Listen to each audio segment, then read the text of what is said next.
ఆంధ్ర తెలంగాణలో తక్కువ ఫీజులతో high quality results ఇస్తున్న ఏకైక సంస్థ తిరుమల్ ఐఏఎస్ ఇన్స్టిట్యూట్. ఈ కలికాలంలో డబ్బులు నగలు ఆస్తి కోసం ఎంతటి దారుణానికైనా తెగబడుతున్నారు. మానవ సంబంధాలన్నీ ఆర్థిక సంబంధాలే అన్నట్లు భావిస్తున్నారు. కంటికి రెప్పలా కాపాడుకున్న తల్లిదండ్రుల పాలిట కొడుకులే కాలయముళ్ళవుతున్నారు. తన వారసుల కోసం కలోగంజి తాగి సంపాదించిన ఆస్తులు కాజేసి బయట గెంటేస్తున్నారు. మునుముందు తాము వృద్ధాప్యంలోకి వెళ్తామన్న సోయి లేకుండా ప్రవర్తిస్తున్నారు.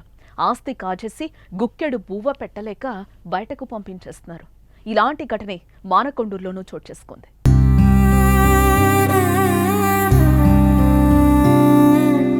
నడవడానికి కూడా చేతగాక ఈయన పేరు పిల్లల నారాయణ. విశ్రాంత ఉపాధ్యాయుడు. ఈయన వయసు 89 పైనే. ఈయనది సిద్దిపేట జిల్లా మానకొండూరులోని కమలాపూర్ మండలం. ఆయనకు 4 కుమారుడు కాగా అందులో 3 ప్రభుత్వ ఉద్యోగులు. వారిలో ఒకరు మాత్రం గ్రామంలోనే వ్యవసాయం చేసుకుంటూ తండ్రి వద్దుంటున్నాడు. ఇక తాను సంపాదించిన 16 ఎకరాల భూమిని అందరికీ సమానంగా పెంచి తనకొచ్చే పింఛన్ డబ్బులతో జీవనం సాగిస్తున్నారు. ఇక భార్య కొన్నాళ్ల క్రితమే మరణించగా అప్పటి నుంచి రిటైర్డ్ ఉపాధ్యాయుడైన నారాయణ ఓ కుమారుడితో కలిసుంటున్నాడు.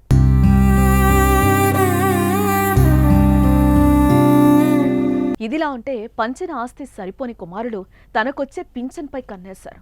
ఇప్పటికే ప్రభుత్వ ఉద్యోగంలో స్థిరపడ్డ వారికి తన డబ్బులతో ఏం పనంటూ నిలదీశాడు.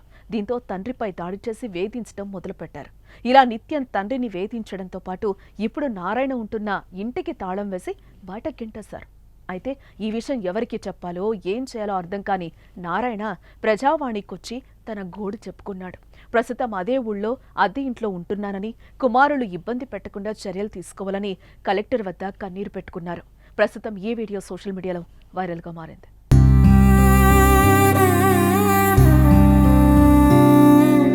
నేను రిటైర్డ్ ఉపాధ్యాయుని.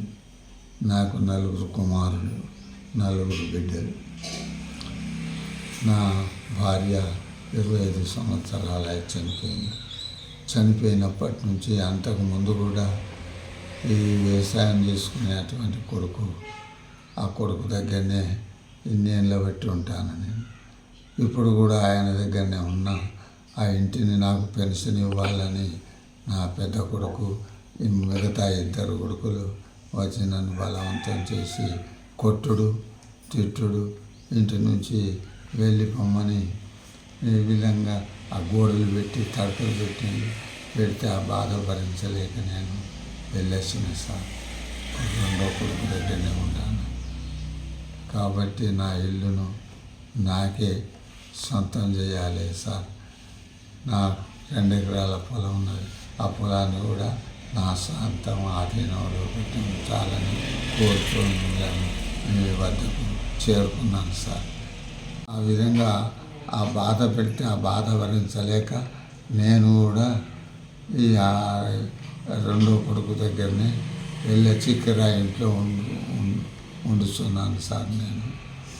కాబట్టి నాకు న్యాయం చేయాలని కలెక్టర్ దగ్గరికి వెళ్ళి చెప్పుకున్నాను, మొరబెట్టుకున్నాను సార్.